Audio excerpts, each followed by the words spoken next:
Kia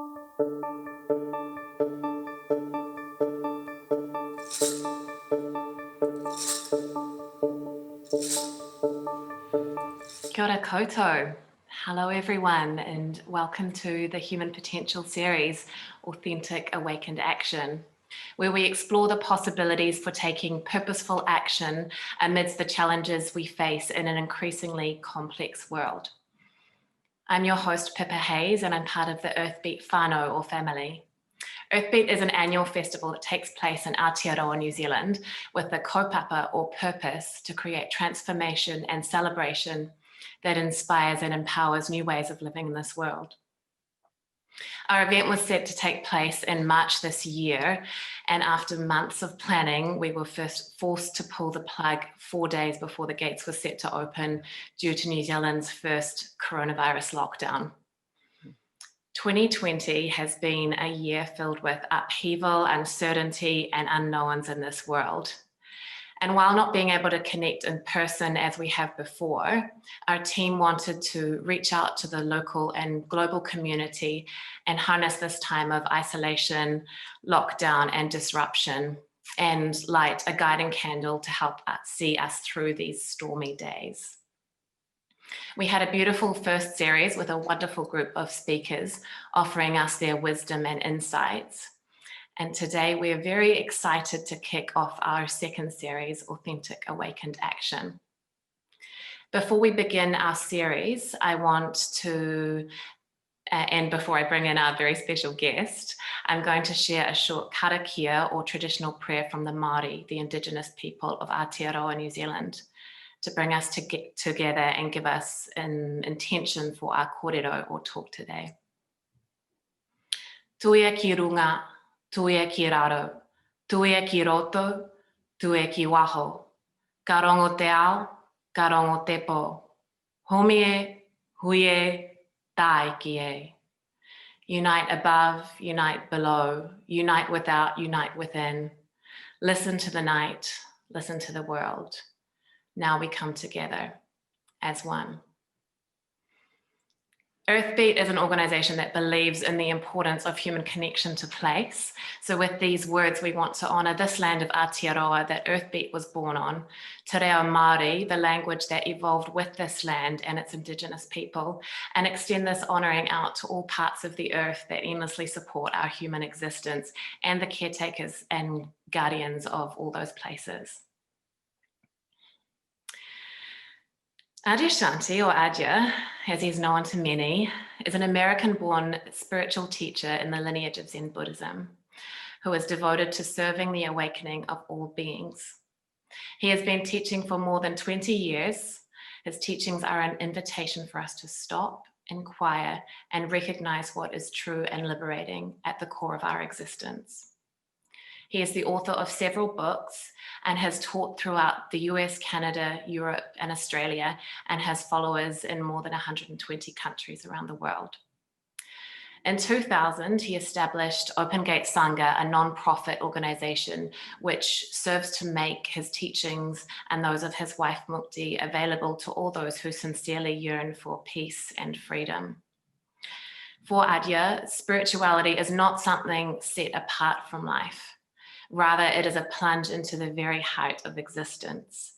And it is vitally important that our spirituality is in no way an avoidance of life. Now, in a time where we are all faced with great uncertainty, global confusion, grief, and a rapid acceleration of change, we're inviting Adya today to share his wisdom, insights, and reflections on how we can find authenticity, wake up, and from this place, take action. Adja, thank you for being with us today and welcome. Thank you, Pippa. That was a really, really nice introduction. And also thank you for that prayer. I say that not only because it's a beautiful prayer, but it sort of brought back some childhood memories of when I was a young kid and I would go up to my grandparents on my father's side. And my grandfather grew up going to a school on a Native American Indian reservation, and he always had a deep sort of identification with that, and I think in a really good sense. And so anyway, when we were kids, every time we'd go to the house and visit, he would get up and do this. We thought he was just playing, right? Just doing a sort of an Indian dance. And we thought Grandpa's just doing his funny kind of stuff. It wasn't until I was in my 20s that my aunt uh, said, "Do you remember those dances Grandpa used to do for you every time you guys came over as kids?" And I said, "Yeah." She goes, "Did you know what those were?" And I said, "We just thought Grandpa was acting kind of goofy." And she says, "No, those were traditional Native American blessing dances. He was blessing all of his grandkids every time they came. And he just let us feel like it was a lot of fun, but it was really a blessing." And so it sort of brought that wonderful memory of of prayer, of blessing, of of how important connections are, you know, to each other, but also to place. Um, in fact, I'm just about to, Mukti and I are just going to be sort of moving closer to one of the places that I love in the mountains the most. So I think it's really important. So thank you for that Thank introduction and the prayer. I really appreciate that. Yeah. thank you.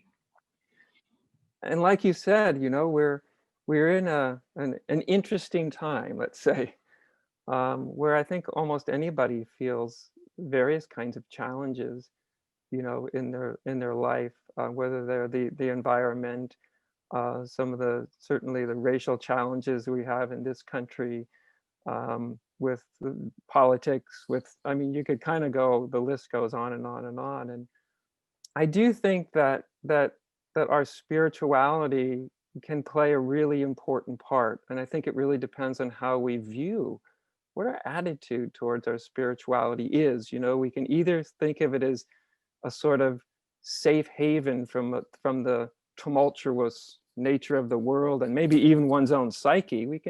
And to a certain extent, it can certainly help with our subjective experience of that. But I think something that's more authentic is a spirituality that is very much engaged with the world, because you and I and everybody listening to this certainly are engaged with the world in a really deep and profound way. And I do think it's sort of putting us all in this position to re-examine what's really deeply fundamentally important to us. I think it's important for us to be able to connect with what we truly love and where we truly cherish um, the way I kind of put it sometimes to get a little more of a sort of a bite of reality is, um, you know, to have our lives oriented around something that we would be willing to suffer for. It's kind of a weird thing for a spiritual teacher, because usually we're just supposed to talk about how to diminish suffering, and that's the big part of, I think, spirituality also. But I think there's one of the things, I think it seems like in many places around the world, where the kind of agreed upon conceptual ideals that different cultures have been in such rapid breakdown over the last, well, probably 30 or 40 years in a big way. A lot of those were religious, you know, the images, the ideas, whether they were of all kinds of religious traditions of the right down to, you know, the native peoples, our lands, of course, had very connected traditions. But as these have sort of begun to come apart, you know, and because people are they're questioning their beliefs, they're questioning their ideas, they're questioning their ideals, and just the way the world is right now. I think it's putting us in this position where each of us, almost individually, are being called to really see who we are and really what's really deeply important to us. Because to me, the heart of spirituality it's what connects you to what's the most deeply important to yourself. And I kind of think of that almost in certain sense of what's important to your soul, you know? without defining soul, because everybody can define that in a different way. But I think we all have a sense of when something is soulful, you know, when something is so important that it touches us in the deepest place that we know. And so one of the ways I've been talking about this, Pippa, is because I've given a lot of consideration to not only the turmoil and challenges that people find them in, but I'm really trying to tap into some of the really deeply underlying sort of dynamics that might be at place. And like I said, I think the kind of pulling apart of our sort of traditional ideals, or I think of it, whatever our North Star that we aimed our life at, you know. And I think now we're put in the position where we really do need to, what an important part of our spiritual connection, and I think our inquiry needs to be sort of around two things. I think one of them is the most fundamental. It doesn't mean it's the only important thing, but it's fundamental when you talked about sort of awakened action, awakened living. And of course, what that presumes is the awakened part of that equation, right? Like, what does that actually even mean? To have a bit more of an awakened view. What does awakening to our true nature? And when I say our, I mean, when we've come upon our individual true nature, we also come upon true nature as such. So it's kind of, it's one of the liberating things about that. But there's also this other part of spirituality that I think is also very, very important, which is, I like to think of them as like contemplating, I call them soul values. And it's not a value. Usually when we think of values, we think of like moral, ethical standards that are imposed by traditions or cultures or somewhere from the outside, family, friends, whatever it might be. And we've all grown up in some amount of enculturation, which is a reflective of the values of the family or the culture or the religion or whatever it might be.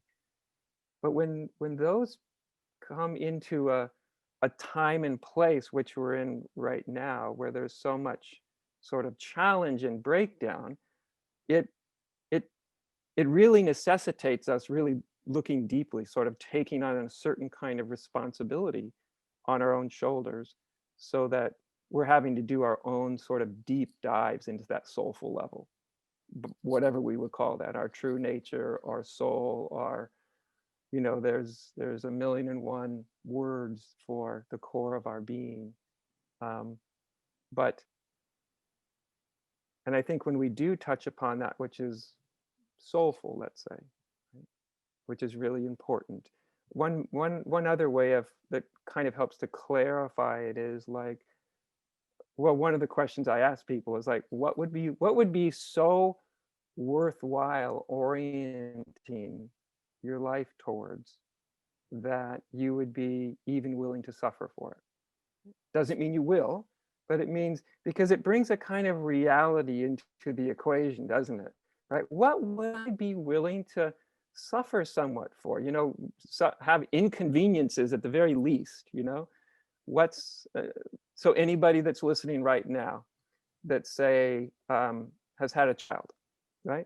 They know what it's like to have something come into their life that is self-transcending, right? So, you know, that most parents, if everything goes well, when you have a child, you come into a love that's self-transcending, that you will do things for your child that don't necessarily make your life easier on a minute-to-minute basis, but it makes it more satisfying. And I think human beings are hooked up more for, we'll put it this way, we are happiest when we seem to be oriented in a meaningful direction. Then we have happiness as a sort of byproduct. Happiness isn't the best thing to just aim at in and of itself. It's better than aiming at unhappiness, but something that makes our lives feel meaningful and rich. And of course, I think that also implies engaged. So let me give you an example of like a soul value. a soul value, it's of course it's very intimately important and meaningful to you, right? To whoever's asking the question. But it's also good for you, right? If soul value isn't something that's going to be destructive to you. But it's also, they tend to be good for the people around you and even for the world around you. So a soul value, it is innately self-transcending because it includes everybody else. So the ones that I came upon before I even had an idea of soul values was truth and love. Those are pretty high things to aim at, and I certainly haven't hit the bullseye all the time. But at some point, I realized that that is what I had been aiming at. Truth was the component where I wanted to know the truth of who I was, of life, of what are we all doing here? What is this thing we call life? Big existential kind of truths. For me, the love part came from at about 20 years old. I really started to reflect and realize that my life was going to have impact. Like all of our lives have impact, and probably more impact than we're comfortable with, right? Even in a given day where people are isolated, you go out, you still bump into somebody at the grocery store. There's all this way that our life is so interconnected, and it has impact. And I saw that, when you get to be right in that teenage to late teenage years, you kind of start to realize you're starting to join the adult world. And about that time, you realize maybe it's a little crazier than you thought it was, early on. And you're going to have impact. And at least for me, what I started to contemplate was I wanted the impact my life was going to be as beneficial as possible. I didn't even know what that meant, but I thought, wouldn't that be great? A life that's as beneficial as possible and that's as truthful and honest as possible. So truth and love became sort of my North Stars, the thing that I'm aiming at. And of course, what I found was these were bigger than just for me. We're truthful, not just for ourselves, but I think because it's good for everybody else as well. And I also think, well, I don't think most of us don't need convincing how that sense of connectedness, which is what love is, right? Really, to really, really, really connected. And it also seems that there's also, when we're connected, then we care. We care. And I think what I sense, Pippa, a lot right now in the world is, there's a lot of angst, there's a lot of anxiety, there's a lot of upset, and plenty of it rightly so, right? A lot of issues that need a lot of attention. And one of the dangers in that is that we can forget that, say, we're only upset because we actually care. If we didn't care, we wouldn't even be upset with anything, right? We might have some sort of mild, meaningless depression, but we wouldn't get really upset. So I think it's useful to examine when there's plenty of things that can get you upset, things that maybe in the world that are not going the way you'd like it to go, or even in your own life, that just to be reminded to reflect now and then that we're only upset because we care. And I think that caring element, as well as the really nitty gritty, hard work that gets done to make any kind of transformation, individual or societal, possible, there's always that really practical part of it. But and by the way, this goes back with our own personal transformation too, right? It's hard to come into personal transformation when you haven't really connected with the part of you that cares, right? That cares for you. That you got this human life, and it's worth something. In fact, it's worth quite a bit. And sometimes we can be so quickly trying to change or transform or awaken or all these things that once again we can forget that we actually care about this life. We care about ourselves. We care about each other. And I think in the remembering of that, there's a kind of connection. There's a kind of connectedness, because after all, the deeper spiritual truths, when we talk about sort of the awakened truths, the truth of the experience or the revelation of unity, that while you and I and everybody else share tremendous differences of background and outlook and upbringing and all sorts of things, that there is this thread that unites us. There's this thread of being that's the same, that something can be completely unique and diverse and at the same time singular. And that's such a sort of paradox. Um, and I've always found that what authenticates someone's experience of unity is really, what's the experience of unity other than a great experience of intimacy with existence, a closeness, like uh, um, very, very familiar, and it's some of the, I know in the United States, some of the Native American cultures, they're even their way they would talk to the divine sometimes was very familiar, mother and father, sometimes sister or brother in relation to like the spirit of something. And that tells us something to me. That tells us this familiar, close, intimate, something not abstract.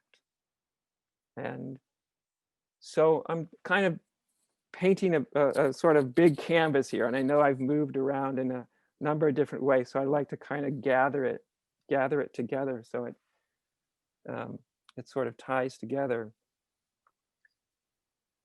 I do think this comes back to the heart, to me anyway, of spirituality, is what we do. It's one of the best things I ever got from Zen. There's so much emphasis put on your practice. Not so much what do you think, what do you believe. It was your practice. Are you sitting down, you being quiet? Are you taking the time to commune? And I always appreciated that. And I do think that's also good for us to remember, that to be a kind of benevolent presence in the world, I think we become so much more powerful in a positive way when we're connected, with that resource of sort of calm in us. 'Cause we can't reach out and ask the world to do that for us. It's certainly not quite right now. But part of spirituality is finding that there is this resource of kind of calm, uh, bright um, openness. And I think the surprise that I find for a lot of people is, we hear about this, calm and centered and quiet and stillness, and we hear these things all the time. But I think what often comes as a surprise is we think those qualities are something we we basically have to be kind of cultivating, almost manufacturing, when actually one of the greatest surprises that comes to us, especially those of us who were doing a lot of spiritual practice, is often the states of calm and openness and clarity that we're working towards in our practice is actually sort of ever present, right at the very center of us.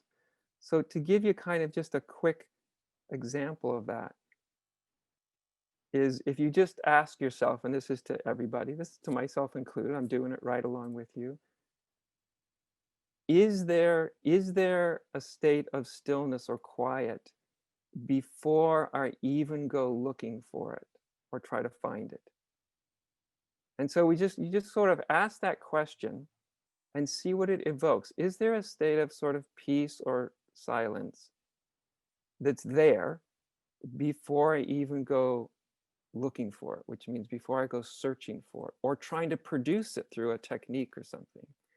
And so often when we just ask the question, there's a glimpse right at the beginning, like, oh, there is kind of this state of, yeah, there is kind of a peace there. there's a calm before I went and tried to make it or find it. I call this the kind of practice of acknowledgement, right? That you look, you ask a question, because that sometimes can evoke an experience that's there, but we might not notice it, right? Just because we're looking elsewhere, let's say.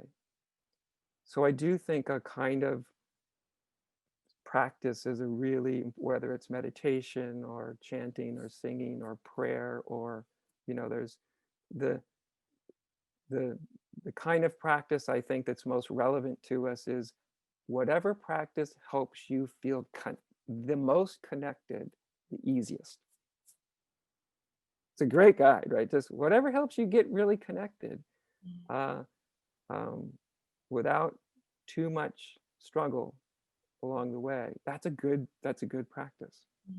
And that can be so different for so many different people, can't it? It might be meditation, yoga, chanting, gardening, surfing, whatever, being with children or animals. And I like to think that there's a connecting thread for everybody, and it's certainly in these times of disconnection, it can be hard, especially with really busy lives and a lot of pressure, to imagine finding space to sit on a cushion and meditate with with children and work and all of these external pressures.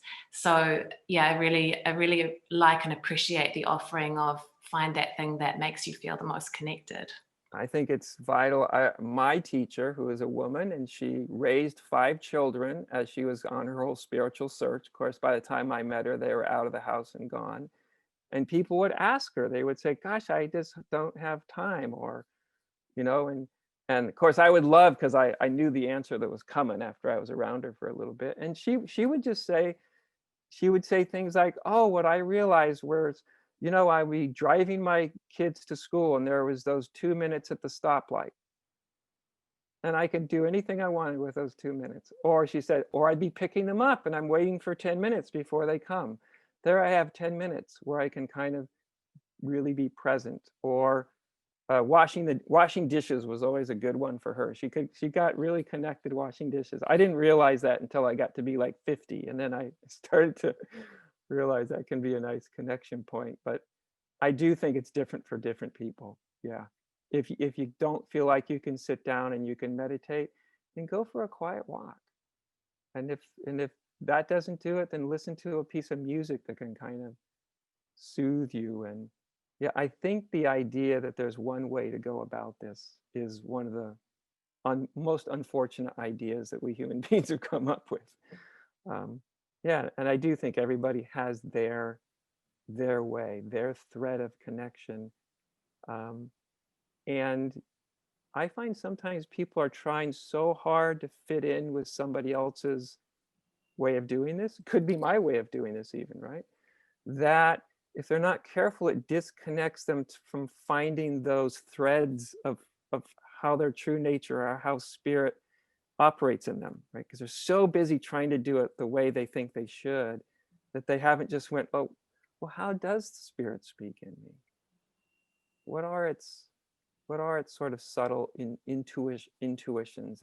It's quiet guidance. A student of mine, a woman that I asked to teach many years ago, was talking to her husband one day, and he was very successful, and he was retired, and he used to tell me, and he was trying to get straight on what this whole meditation thing was, and he said, well, let me tell you what I used to do, Adja. I learned it from my dad. Whenever I'd come home from work and I would have something on my mind, it could be about the work, it could be about family, but something that was just troubling me. He said, after I had dinner, I'd go out with a cup of tea and I'd go sit on the porch outside. And I'd sit on a rocking chair on the porch. And he said, I would just sit on the porch and I wouldn't think about what my problem was. He said, I would be there, but he said, I would consciously not try to figure it out. And he said, I would just look out there into the quiet. And sometimes it would be 15 minutes and sometimes it'd be 2 hours. And he said, there's not a single thing that I ever took to that porch that in a couple of hours didn't find some resolution. And he said, is that kind of like meditating? And I said, you bet it is like meditating. that was it's your version, right? That's your style. And so I do think it's so important that people feel a kind of freedom within themselves to find their style, their freedom. Um, and then I think a really fascinating contemplation is when everybody I think has, whatever their most centered experience of being, or their most clear experience of being, whatever that is. And I think it's a really interesting inquiry to think, what if I did my next action, no matter how small? It could be washing the dishes. It could be putting on your shoes. It could be going to an office meeting in the next 2 minutes. But what if I did the next thing that I was going to do, and I was going to do it from a space in which I am anchored in and in some way expressing that deepest place in me, right? Whether it's just the style with which I wash the dishes, or the style with which I'm in a difficult communication with my coworkers, or whatever it is.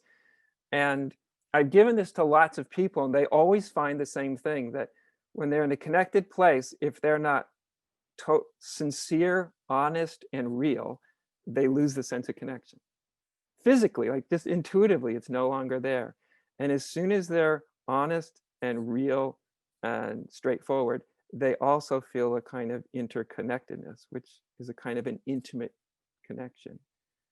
And I think this also helps to bring spirituality out of its being too much overly focused on sort of states, and we take that and go, okay, what if I was to operate from the deepest place in me that I've experienced?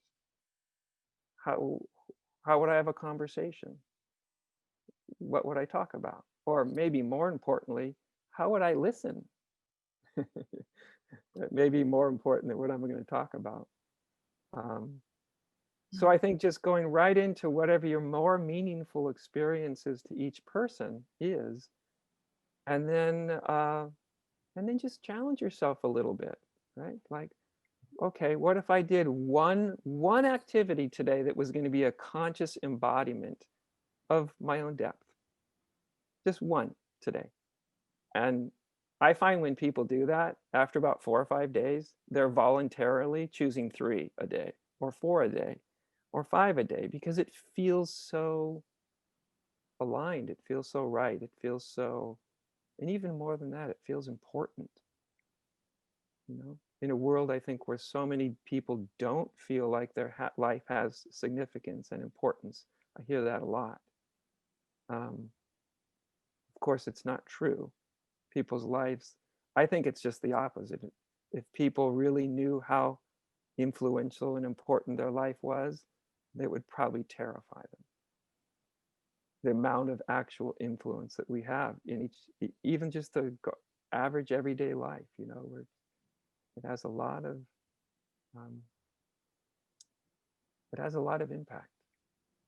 Yeah. So I do think we need to have a way of being centered, but then also bringing that kind of centeredness into our question of, okay, how am I going to meet this challenge? You turn on the news and you get a little freaked out, or you get a little upset, or something goes a little off kilter inside.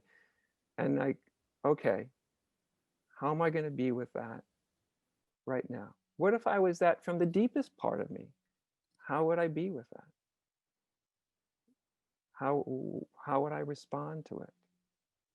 And you notice I'm asking lots of open-ended questions, because I'm not a fan of telling people the way they should be living their lives, what they should be doing. I think their own hearts and their own souls are a much better, give much better direction on that than anybody else could. Thank you. And going back to this age of disconnection that we're living in, I don't need to list the amount of distractions and pressures that pull us from our center, or from this authentic place of being. Do you have any suggestions or guidance? I mean, I like the 2-minute stop sign suggestion, but do you have anything else for people that are feeling like it's just being in an inward place is almost impossible, or there's just too much going on externally to really even contemplate peace. Sure, sure. Understandable. Yeah, it can feel like that sometimes. Um, I think I like to bring things, especially when things are in a place like they are now, where people feel like a little chaotic and a little divided and like lots of challenge coming at the same time. I think we need something then eminently two things: simple and practical. And off the simple and practical things don't often sound that powerful until you actually do them. So I'll give you an example of that. For thousands of years now, contemplative traditions have understood this almost magical power of a conscious breath. An unconscious breath is just a breath, but there's something about when we bring consciousness to a breath.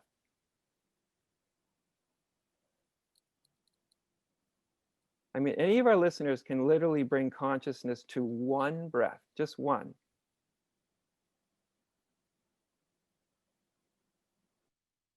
Okay, you've just changed your state in a very quick, in a very powerful way. It may seem subtle, but with one conscious breath, it starts to change your central nervous system, your physiology, right? The way your brain's firing, your things start to relax, and you're not even trying to relax, right? You just bring a couple of conscious breaths. So first of all, even though I know it sounds very rudimentary, boy, if people took a couple of conscious breaths like 10 times a day, what's that? A total of 2 minutes, maybe? Not even that. It starts to really make a difference as the days go by. Some way to connect. We give more, the average person gives more attention to the hygiene of their teeth than they do to their spirit. And we don't even think like we actually should be thinking, I think, in terms of like almost like hygiene, like spiritual hygiene. Like we wash our bodies, we brush our teeth, we feed ourselves, we do all these things to keep ourselves going with a hygiene, but we don't really think like, gosh, my soul might need some hygiene, especially in times like this, right? A few conscious breaths can be really, really, really useful, right? Also being conscious about what's the difference between being truly connected with what's happening in the world. I did this, connected, because I like to know what's happening in the world. So I'll follow the news and, I want to know what's going on. And there was a time a few weeks ago where I thought, okay, it seems to me like after a certain point, a lot of this is repeat. So how much time do I need to spend doing this where I'm actually really being connected, being really responsible, and and how I'm going to respond to all that, and how much is just not doing me any good, right? How much of this is watching the news is the same repeat that I've already seen 7 or 8 times, and the only thing it can possibly do is generate some level of dis-ease. And so I found the amount that it takes me to feel connected, to know what's happening in my world, to be informed enough of how I might respond to it, but also being really honest with how much do I actually need, right? And because all this, uh, as strange as it seems, I do think there's a lot of addiction to outrage. And there's the justifiable outrage that we can justly and rightly feel, right? Because there's things that are outrageous. But then there's that other part where we start to lose our centeredness in it all. Again, kind of where we started from. We forget, oh, I care about this stuff.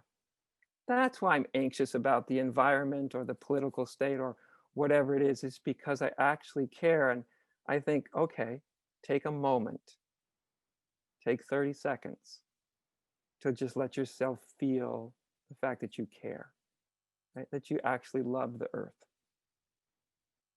Or that human beings, with all of our weirdness and idiosyncrasies, bad after all. we're worthy of a little love and attention, you know. And then I think we can still act, we can still respond, but we're responding from a state of sanity, which I think is, you know, if we're involved in spirituality, I think we have to be we have to be one making sure that we're actually being a sane presence in the world. That's part of spiritual hygiene, you know. You know that feeling when you just feel sort of apart and nothing feels quite together, and you know, just for whatever reason, things aren't in flow and harmony. That's the way our whole system, literally right down to our physiology, is reminding us we're out of alignment. And that's good information to have. If I'm totally out of alignment, how can I touch back in with a sense of alignment? Again, not only so I feel better, but also so I can be a more positive contributor. And so I do think whether it's the walk, the chanting, the conscious breath, you can meditate. Some meditation is wonderful. All those together, you know. I think a lot of little things put together is better than one thing. You know, I think something we can check in throughout the day is better than like even doing your 30 minutes of meditation in the morning, then you forget about it the rest of the day. It's much better if you actually remember it throughout the day and do these little sort of moments of checking in. Yeah. Thank you for that injection of sanity. Yeah, I really appreciate you talking about care. It had me reevaluating where is that place that I'm coming from, and it feels like a really alive and expansive and open place that can actually be of service rather than resistance and fight, and coming from that place or that level. Yeah. So thank you. And we're also building resilience. You know, like every time you don't have to be sitting cross-legged meditating to do this, but every time you see like your mind starts to spin, right? And every time you notice, I could just go with that spin. I could just be lost in that narrative, or I can have as simple as a conscious breath. Now that sounds really simple, but what you're actually doing is it has the power to turn around some of these automatic conditioned responses within us, right? So we're literally reconditioning ourselves. And if people were really aware how often they're conditioning themselves, it would probably be fairly upsetting, you know, because we're often conditioning ourselves without even really knowing what we're doing, right? And each time we kind of come back to this point of sanity, or remembering how much you care, the care underneath the concern, all these little different ways. It's not only helping improve the quality of that moment, but possibly even more important, it's turning around some of these conditioned ways of relating to our experience.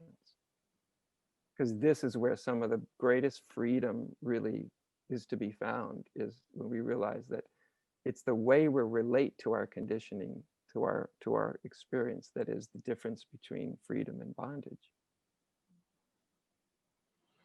Thank you. I think we have time for a couple of questions before we wrap up the session. So I just want to put it out there, if anyone wants to write in the Q&A box or raise their hand to ask a question, welcome. That'd be great. So I think to begin with, we'll bring in Matt over in the UK. Okay. Just wait for our technical wizard to do his thing. Thank God for the technical wizards. Thank you, Sina. Matt? Hey, Matt.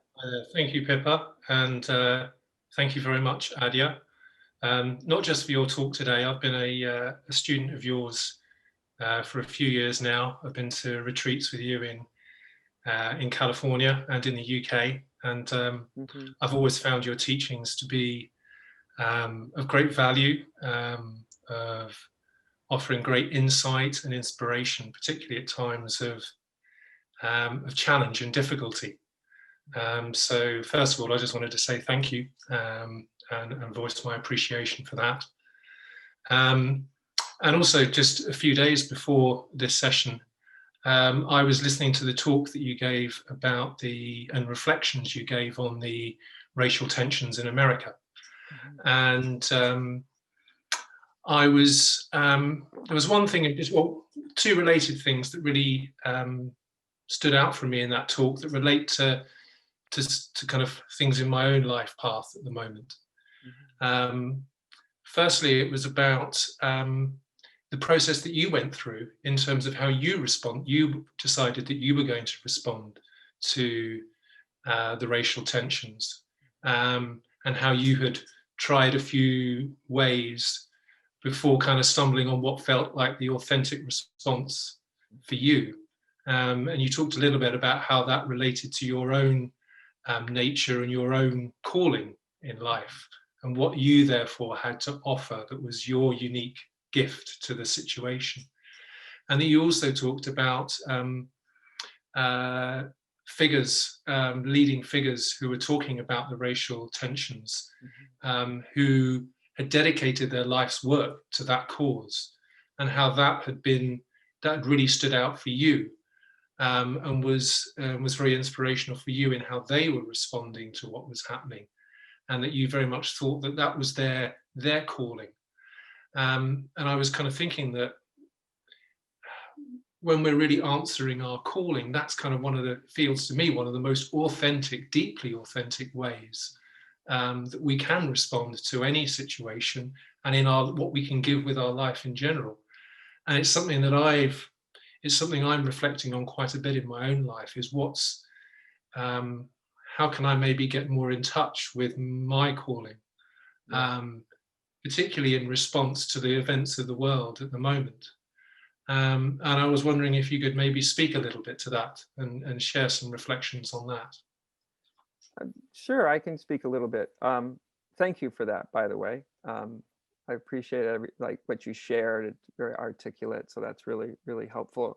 And this is part of what I was trying to get to when I've taught on finding out your sort of soul values, right?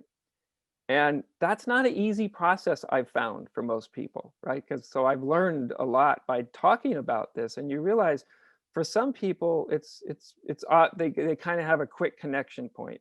For the other, like 80% of people, it's not so obvious, right? It's just not, but it does come down to something more like, it is sort of more like a calling, right? And sometimes people will have their calling hooked around a certain issue, and it happens that way too.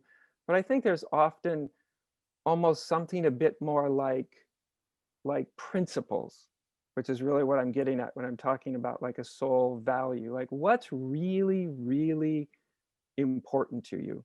And I don't mean just figuring that out right now, because usually our soul values have been values with us at some level or another, consciously or unconsciously, for a very long time. They're almost part of your makeup, you know? So that's why I'll ask the question. Sometimes there's different ways you can put the question. But sometimes when I've asked the question, like, what's so important to you? What value or what's this principle is important to you that it's worth orienting your life around? That's a pretty important thing if we're going to orient our life around something, or let's say towards something.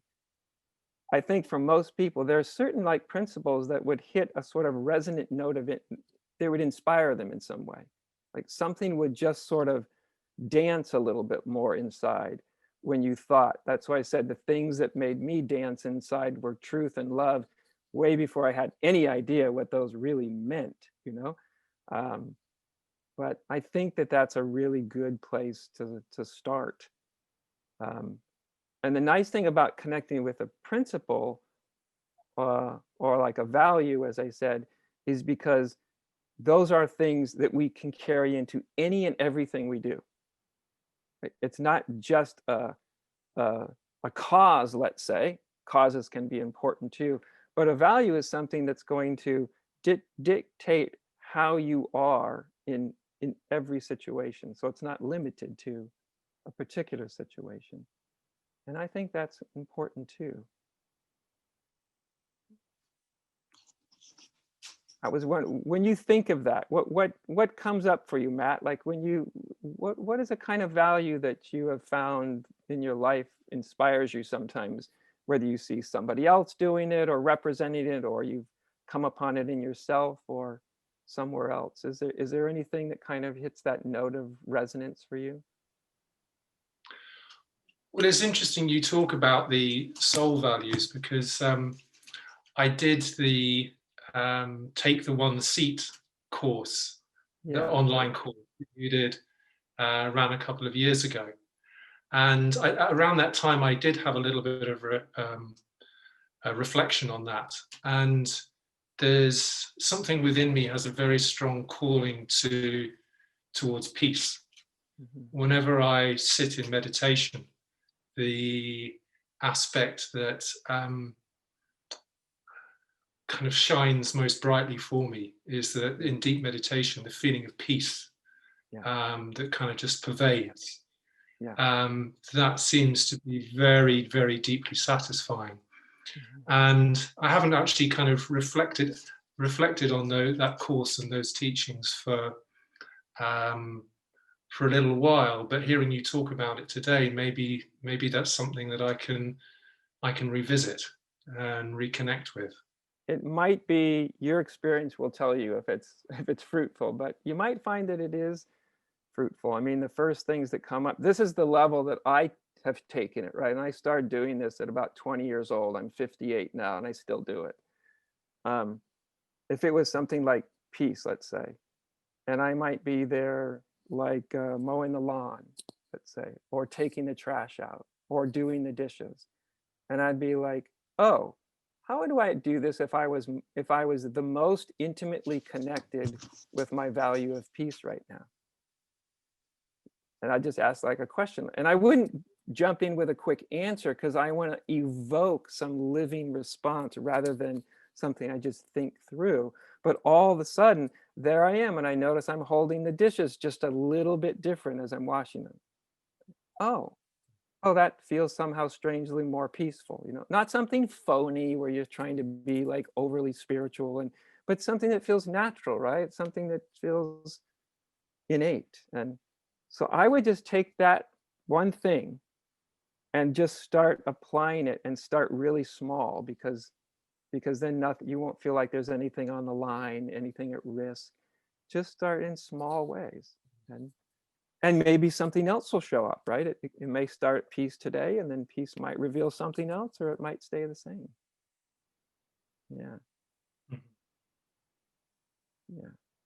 Thank you. And don't be surprised is if you're contemplating, because what I've noticed as a spiritual teacher, the power of contemplation is that it can evoke something, right? And I use the word evoke because when something's evoked from deep within us, from within the deep psyche, it often comes up as a sort of surprise, because it's not something we rationally constructed. It's something that was kind of called forth. So think about, even if you touch upon, like you did, a memory of like that soul value of peace, just just continue to hold that lightly, and it might evoke deeper meanings than you would have ever thought of if you just sat down and started thinking about it. That's what I found. Truth and love mean things today for me now that I wouldn't have ever dreamed that they would have meant to me 30 years ago.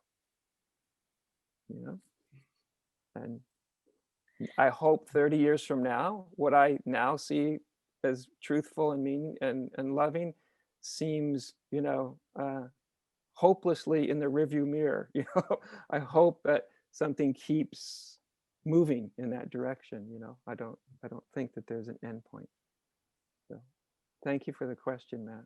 It's Thank you. It's an important question, actually. Thank you, Matt. And do you have time for another question, Adya? Of course. Wonderful. So Lisa has her head raised. Great. Just waiting on that technical whiz. Yeah.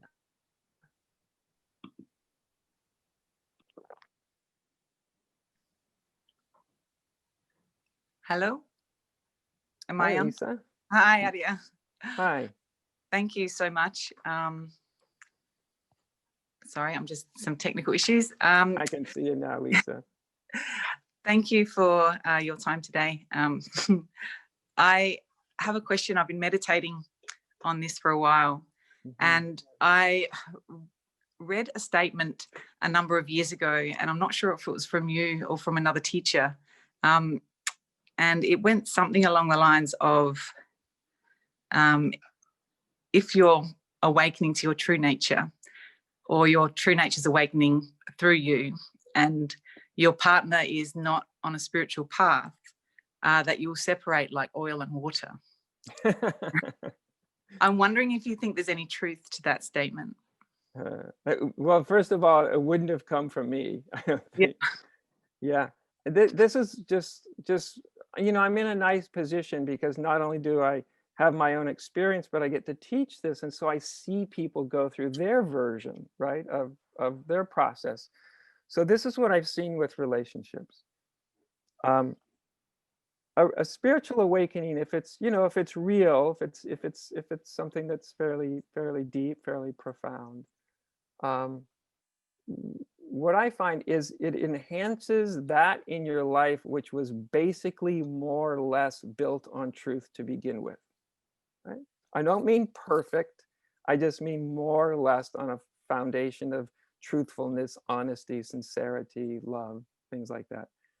With that, it tends to be enhanced. Those areas in people's lives that were sort of, they're not dealing with, it's unresolved, they have this little issue that they're trying to sweep under the carpet, or, that those kind of areas often feel much more pressure when we have some of these deeper spiritual shifts. And so they will tend to either transform, so they'll come into a deeper coherence or harmony, or sometimes it just pulls the whole relationship apart. So it can do that, but it doesn't do it automatically, that's for sure. And what I found, it has a lot to do with what was the foundation of the relationship to begin with, and what is the foundation of the relationship from this point moving forward. That's what I found. Yeah. It enhances that which is really worthy of being enhanced. And it doesn't enhance those areas that we're not dealing with or not really working, or, you know what I mean? It will put transformational power on anything in your life that's sort of, dragging its feet a little bit. And I think in one sense that might be a little scary as a thought sometimes, but on the other hand, it's simultaneously what we want. We actually want our lives to come into more coherence, more honesty, more reality. It can be a little scary as an idea, but in the end, it's not so bad. Does that make sense, Lisa? It really does. Thank you. Yeah. Okay. All right. Yeah. Thanks, Lisa. It's a common concern, and it's an understandable concern too. Will everything be okay? Or what the one I've heard a lot from is, and I totally understand this, is it's always been women so far that have had this one concern. They sometimes will say, I'm afraid of having some big spiritual shift because I'm a mother of young kids, and will I be a good mother afterwards? On a rational level, you'd go, well, sure, you'd probably be more aligned and, more intimate. But when you're an actual mother, right, like that's anything, the things that feel kind of at risk, yeah, those things tend to be enhanced, of course. Anything that has a foundation of truthfulness and honesty and love tends to be enhanced, and the rest doesn't. But the rest isn't really what we want in our life anyway. We don't really want a bunch of dysfunctional relationships that won't transform. Yeah. Thanks, Lisa. Thank you, Adya. Thank you. Thank you. Yeah. How cheeky would it be to sneak one more brief question in? Very cheeky and very okay. Okay, Wazi, he's waiting and he's going to Okay. be brief, isn't he? Well, let's not keep him waiting anymore then. Hello. Hello. Hey, can you hear me? I can hear you just fine, yeah. Thank you. It's so good to meet and to be in this sharing. Thank you very much for your time. And so my question is actually around that of being a spiritual mentor or a spiritual teacher. And I feel it also relates to maturity. And in your perception, what would you say differentiates a mature human being or a mature spiritual teacher or mentor to one's relative to one that is more immature and prematurely steps into that role? Yeah. Great question. I think actually a lot of it comes down to human maturity. I mean garden variety maturity. I don't mean just maturity of insight. We'll just take, I'll take that as a almost given that anybody that's going to do some spiritual mentoring, at least if it's mentoring that has anything to do with awakening, that they actually have some experience to back them up on. But I think, you know, it's the actual, not only the maturity of our own realization, because realizations definitely undergo a kind of maturing, but also on a human level too.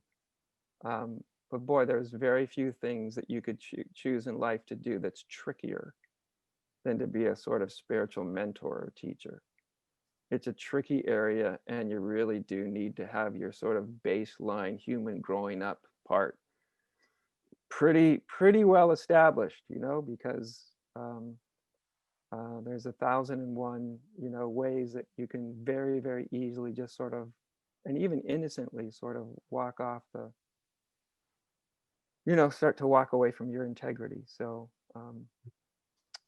yeah, that's what I found is just to be a good, mature, adult, functioning human being is like the second consideration after the awakening itself, because they do not come together. Right? You can be a sort of real ego, you know, you can not do good in relationships, not know how to get along with people. We can really not have our egoic act together and still have awakening. Like that's part of the good news, right? You don't have to be a saint to awaken, but you know, to live it and certainly to teach it, we're well advised to, you know, be more integrated. And while spiritual shifts can happen, you know, almost like the snap of your finger, I think living into them, really embodying them is, you know, honestly, that's a lifetime. That's a lifetime. Yeah. I feel this really connects to or the powerful, or the power of evocation that you spoke about, and consistently evoking those qualities or those values and kind of reorienting ourselves into that. I feel that's what came up to me for me as you were speaking, and how that is a very potent spiritual practice to truly purify our being, I can imagine. And yeah, something that I'm definitely gonna take with me on a even deeper level than leading up to this as well, because I feel that it's very powerful and very potent. I'm glad you hear it that way. It's certainly been that for me. I still do it. I still consider the very things I'm talking about on a daily basis, quite literally, daily basis. And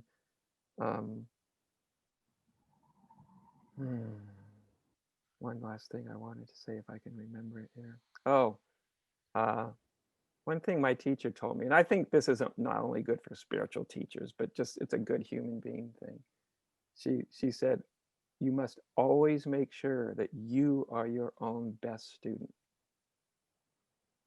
And I mean, if you even take it out of spiritual teaching, like, you know, when we're waxing eloquent about whatever we think we know, it was like I can hear my little teacher coming in the right in the middle of of that, right? And say, you got to be your own best student. Literally, you've got to listen to what you're saying, and you got to act on it. You got to be your best student. And I find that's almost like guaranteed to keep you humble. Right? Yeah. Because you know how insight is, it can soar. It's just transcendent and soaring and beautiful and like a given, right? And that is absolutely a wonderful, wonderful gift. And at least it seems to me, as human beings, we're always moving towards that or away from that at any given moment, right? We're either in alignment with it or non-alignment with it. And that part's the humbling human journey of it all. And yet I think it's also part of the most exquisite part of it also. It's the humanizing of transcendent insight. Yeah. Yeah, thank you very much. You're so welcome. It's nice to see you. Very nice to see you. Thanks, Wazi. Thank you, Adya, again. I know I've got hundreds more questions, and we've got a number for from our audience as well, but we will stop being cheeky and wrap it up there. Thank you so much for your time, your insights, your reflections, your presence, your wisdom, Adya. I know I've personally appreciated it a lot, and I'm sure our global community is also feeling deeply the words that you've shared with us today. I'm looking forward to bringing care into my day as I move through it from here, and integrating more conscious breaths and soulful dishwashing. I wonder if you'd like to share about what you're up to at the moment and what work you've got going on, where people can learn more about what you have to offer. Oh yeah, that. It's not usually something that comes to my mind. Well, if anybody wants to know what I've got going on, they can always just go to the website, adyashanti@aol.org. And that will tell pretty much anything that I'm up to. Yeah, I'm going to be doing retreat a little bit later in the year, and intensive. I got a few things coming up, and I'm just really glad, Pippa, I could make it here for you and for everybody that's listening, because I had driven down to, as you know, we'd driven down to our sound studio that I usually go from, and lo and behold, no internet connection. So we back in the car and raced here and literally plugged things in about 2 minutes before we went on. And here we are. And I'm just really glad that it happened. I'm really glad that you're doing this kind of work, when I looked into what you were doing, and I was just really, really impressed. And I thought, okay, this is some important work in the world. These guys are really putting out some important messages. And so I'm just glad and happy to hear that there's people that continue to ask these kind of questions. They're important. Yeah. Thank you. And it really does for us also come from that deep place of care. That's why we create this festival, to bring people together and to have their own version of breakthrough or transformation, and do it on a grassroots level, so we can go back out into our lives and integrate that and incorporate that in whatever action we're taking in the world. So we really appreciate you being part of this picture that we are part of painting as well. Wonderful. In these very interesting times, as you say. So thank you.